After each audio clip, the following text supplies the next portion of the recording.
TVT au cœur de l'information.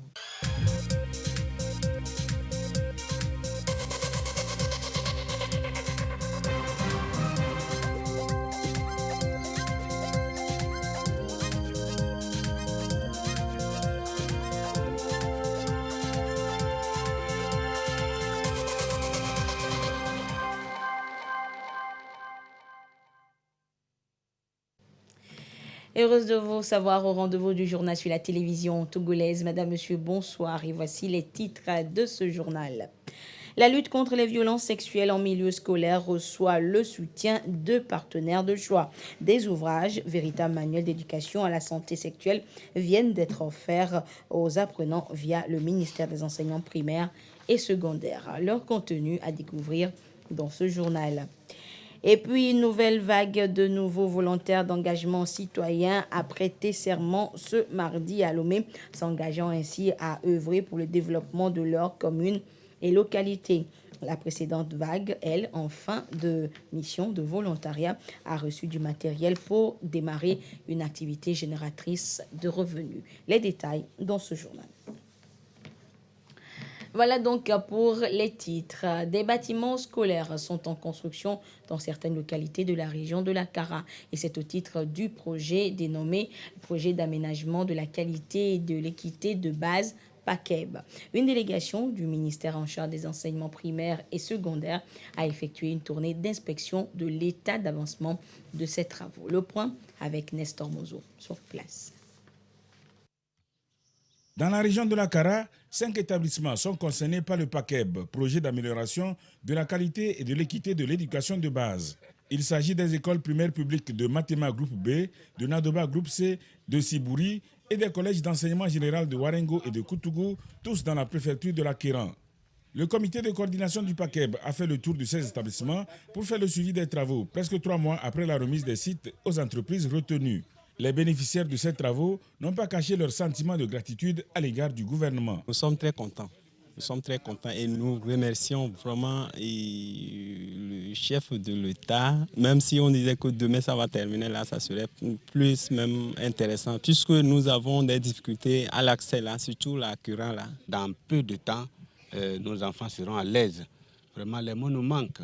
On ne sait quelle expression prendre pour dire merci au chef de l'État, pour dire merci au projet PAKEB. Vraiment, nous dirons que le Seigneur leur bénisse et qu'il les garde longuement pour la continuité de ces projets, pour que tout le pays soit vraiment à l'aise. Toutes les entreprises ne sont pas au même niveau des travaux, mais la délégation du comité de coordination estime que l'état d'avancement et la qualité de ces travaux sont satisfaisants. Depuis quelques mois, les travaux ont démarré et il fallait nécessairement qu'on fasse cette descente pour apprécier et s'assurer de la qualité des travaux qui sont en train d'être menés. Et à l'issue de cette mission, nous sommes satisfaits, d'autant plus que la plupart des travaux ont évolué. Et vu les échanges que nous avions eus avec les différents acteurs, nous espérons faire la réception provisoire de ces ouvrages d'ici quelques mois. Nous pouvons dire qu'au regard du délai consommé, les travaux sont suffisamment avancés et que ce qui nous a le plus réjoui, c'est qu'on n'a pas pu relever quelque part des conflits majeurs qui ont pu entraver l'avancement des travaux. Les quelques soucis qui ont existé ou qu'on a rencontrés, c'est relatif à l'approvisionnement en eau surtout. Le PAKEB est en lien direct avec les priorités du gouvernement, à savoir la feuille de route 2020-2025, à travers le projet 9 qui vise l'augmentation de la capacité d'accueil scolaire. De meilleures conditions d'études pour promouvoir ainsi l'excellence chez les apprenants. Et telle est la mission justement des autorités en charge du secteur éducatif au Togo et au lycée scientifique à Lomé. On recherche l'excellence également des élèves et ils y ont été formés ce mardi. Le compte rendu de l'information avec Esther Diato et la voix de Marie-Ange Bida. Cultiver l'excellence en milieu scolaire, les élèves en débattent avec Marcel Toyi, spécialiste en éducation. 134 au total, en quête des astuces et secrets pour réussir brillamment leur cursus scolaire. Tous, élèves du lycée scientifique, n'ont pas hésité à exposer leurs inquiétudes sur le plan pédagogique. Les élèves ont besoin de se connaître d'abord. Se connaître suppose que dans tous les établissements, il y a ce qu'on appelle les élèves nantis, les élèves démoralisés, les élèves oisifs et les élèves avertis. Les avertis et les nantis, c'est ceux qui sont déjà dans la logique de la culture de l'excellence, qui ont compris que la réussite est au bout de l'effort. C'est ça l'objectif visé par le ministre de l'enseignement primaire, secondaire, technique et de l'artisanat. Pour exceller, il est important de se connaître, de se fixer des objectifs et de les mettre en pratique.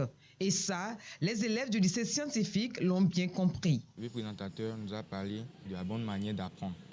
Il nous a appris aussi comment préparer une fiche pour pouvoir mieux comprendre les cours en classe. J'ai appris que pour être quelqu'un de bien dans la société demain et ne pas être un parasite, il faudrait avoir des compétences scolaires et des compétences de vie sociale aussi. Moi, je prends l'engagement d'être un élève averti pour que demain, je sois un acteur dans le développement de notre cher pays, le Togo. Pour être excellent, il faut d'abord avoir une vision, être déterminé et avoir un bon comportement à la maison, comme dans la rue et à l'école. Cette formation s'est déjà tenue dans plusieurs lycées du Togo. Objectif, maximiser les réussites scolaires et sortir de ce lycée des élèves scientifiques excellents. Ce n'est pas seulement réussir en classe, ils réussissent très bien avec de très bonnes moyennes, mais il faut que dans la vie pratique, que cela soit aussi l'excellence.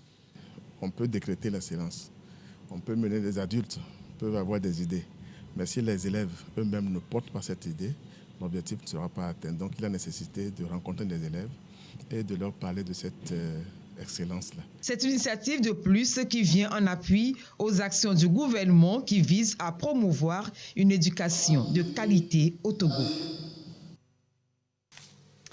L'excellence des apprenants transite par un bon parcours scolaire sans incident comme les grossesses précoces. Le ministère des enseignements primaires et secondaires y est désormais opposé. Et des partenaires comme Plan International Togo et le réseau des journalistes et communicateurs spécialisés en éducation soutiennent également cette lutte. Ils ont offert des ouvrages d'éducation sur la santé sexuelle. Les précisions avec Clarisse Aticlet. Des ouvrages destinés aux jeunes et adolescents. Ils ont pour but de les sensibiliser sur la nécessité de mieux gérer leur sexualité.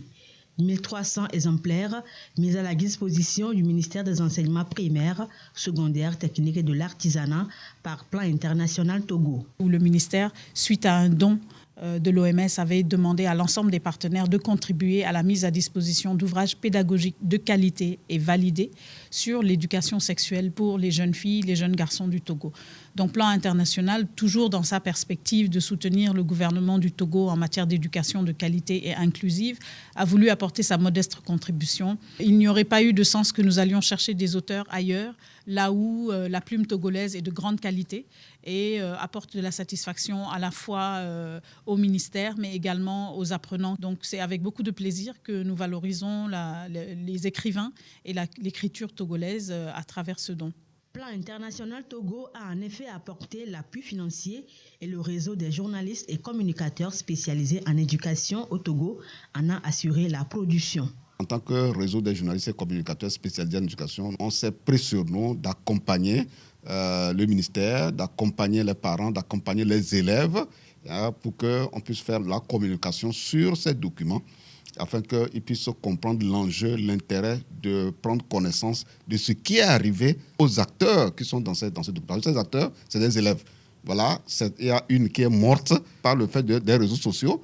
Voilà, et vraiment, sa mort a été très dramatique, pas seulement pour ses camarades, mais pour sa famille et pour la nation, parce que c'est une valeur qui est perdue. Condamnée à ne jamais naître, Sarafina ou un destin brisé, ou encore Noura, la martyre de l'adolescence, tous de l'écrivain togolais Moïse Inandjo. Des choix bien distincts et qui ont requis la gratitude du ministre des enseignements primaires, secondaires, techniques et de l'artisanat vis-à-vis du Plan International Togo.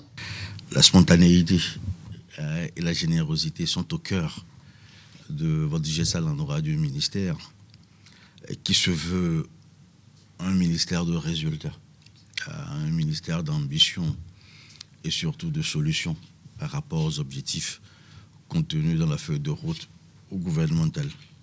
Ces livres que vous nous octroyez sont de véritables passeports de la liberté. Et ces livres que vous nous octroyez sont également, à bien y regarder, de puissants moteurs des chances futures de nos apprenants et apprenantes. Vous nous prescrivez les meilleurs remèdes contre les dégoûts de la vie. Soyez rassurés que les distributions se feront conformément au tableau qui m'a été transmis. Et le ministère en fera davantage. Parce que, moi, je le dis toujours, quand l'école va, la République va. Ces ouvrages seront mis à la disposition des établissements scolaires qui se chargeront de faire approprier le contenu aux apprenants.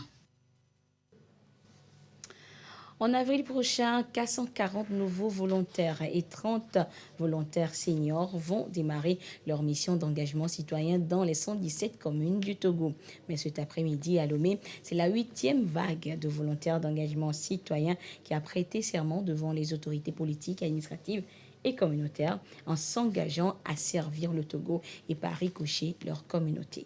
Carmen Madjé, à Capo.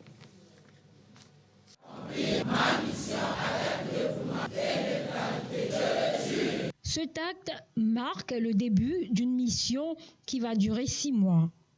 Un instant solennel qui traduit un véritable engagement, celui de servir en toute humilité la nation togolaise et de peindre les villes et quartiers du Grand Lomé aux couleurs d'un développement harmonieux.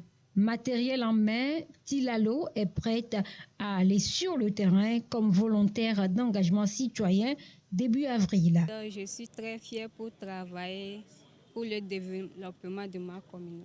Je remercie le chef de l'État, Fort Eswazina Mnyasimbe, et la MVT. Tout a commencé en janvier 2016.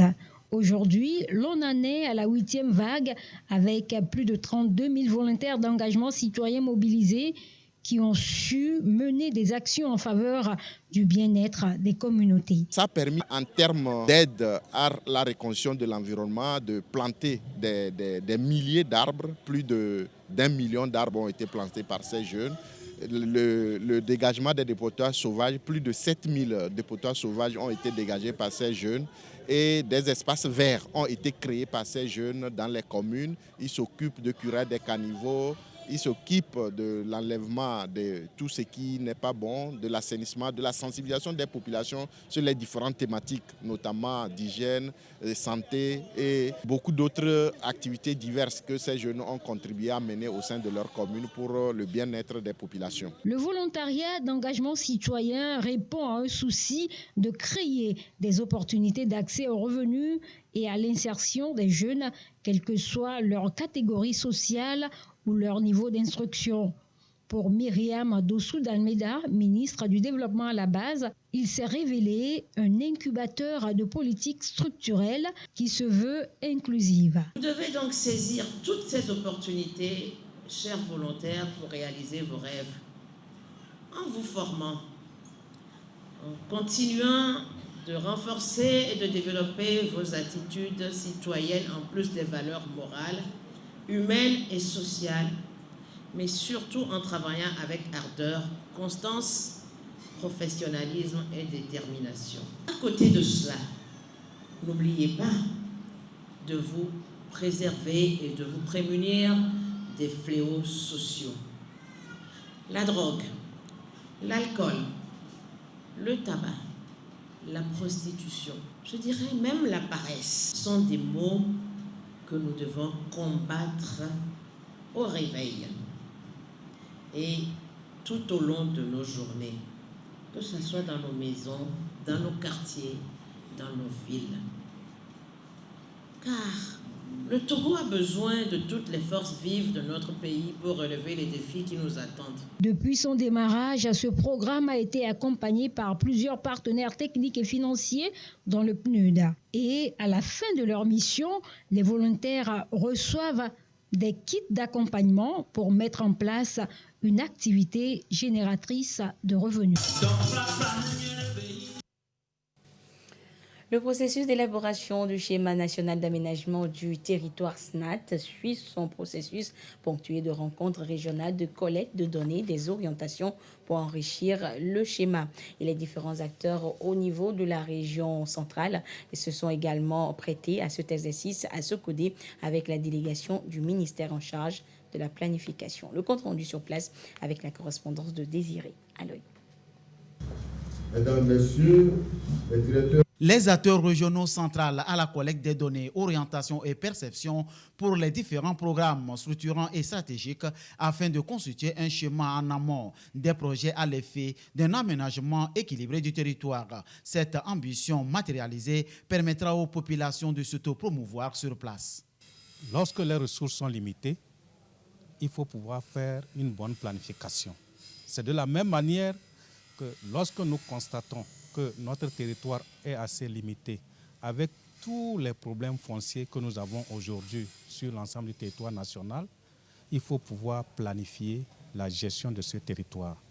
Il faut pouvoir localiser judicieusement, rationnellement les infrastructures, les équipements, les activités, les hommes sur l'ensemble du territoire national pour qu'à la fin, on puisse assister effectivement à un développement harmonieux, équilibré et durable pour tous les citoyens.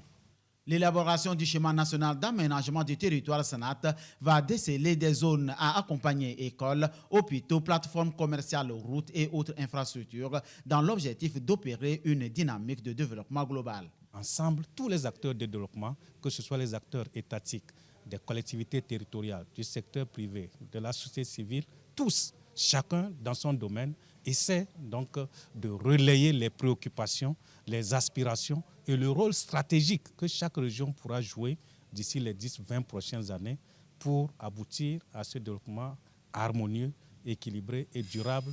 Il s'active pour lever tout le goulot d'étranglement et tracer des canaux directeurs du développement harmonieux du territoire. Quelle vision, image voudrez-vous avoir de votre région, votre localité? La réponse à cette question permettra de tracer et de peaufiner le SNAT et atteindre les objectifs visés. La brigade de recherche et d'investigation de la direction de la police nationale a interpellé à Lomé un présumé cybercriminel. Il est présenté ce mardi à la presse. De nationalité nigériane résidant à Lomé, le présumé malfrat aurait réussi à escroquer de janvier 2019 à mars 2023 plus de 600 millions de francs CFA à ses victimes.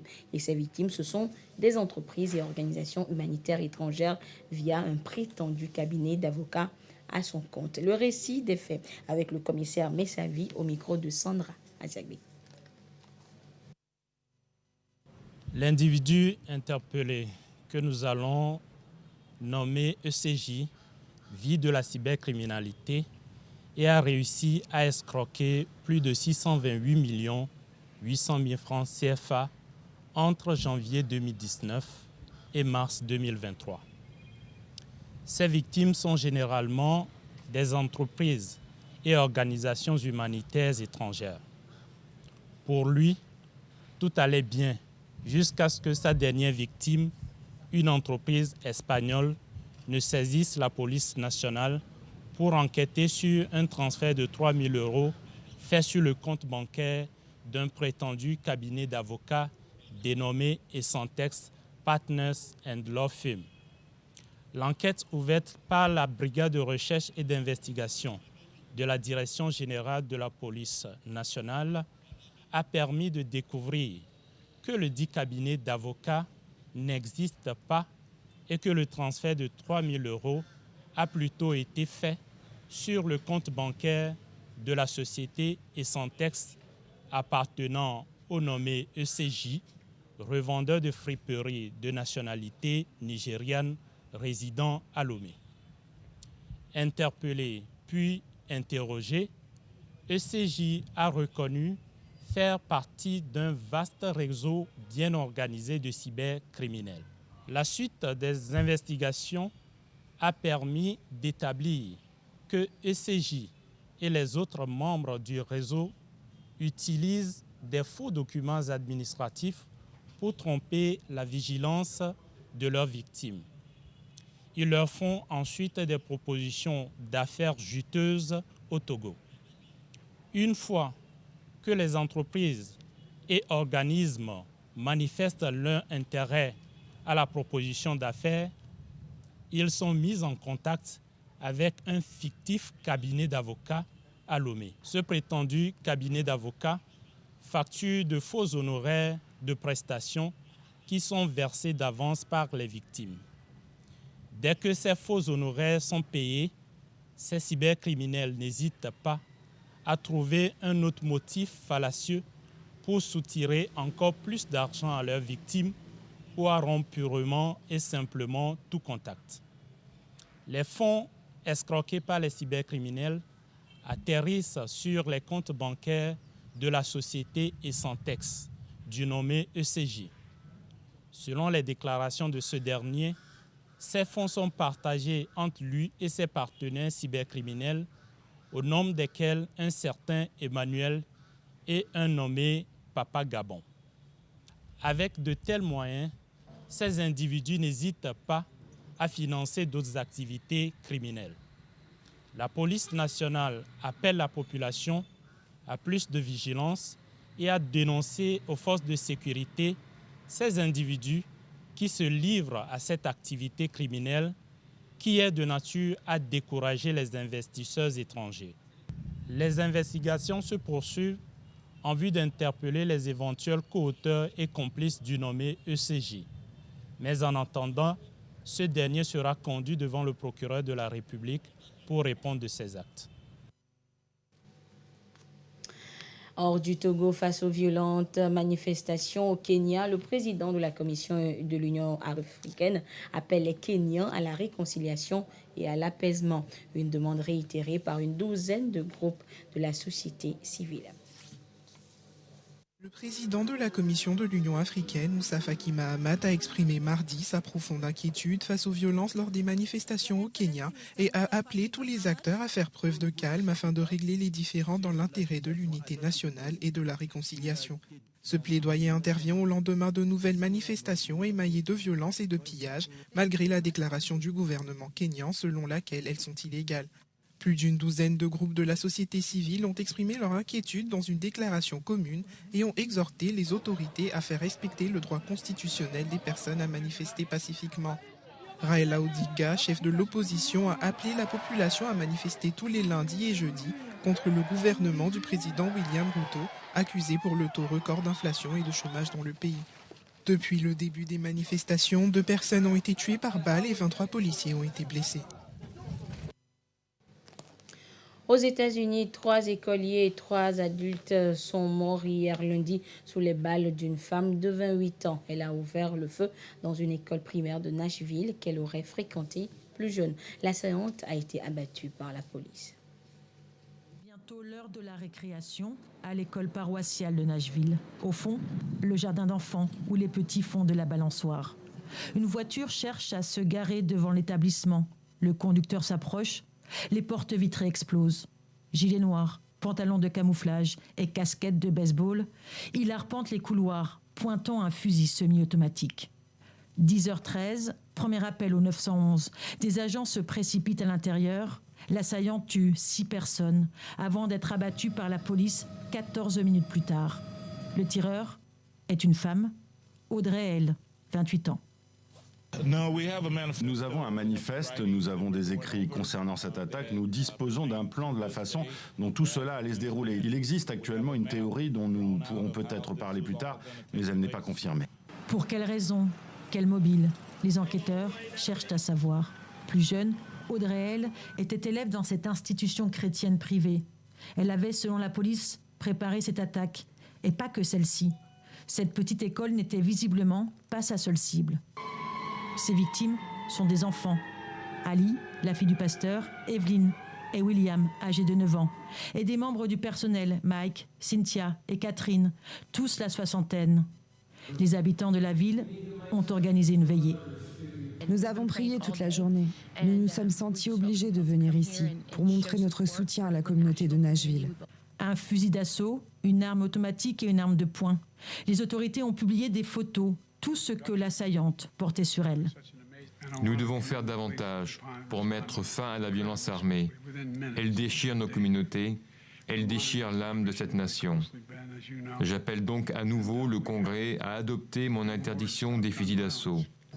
L'année dernière, selon un chercheur américain, 303 fusillades ont eu lieu dans des écoles aux États-Unis, la pire année depuis 53 ans.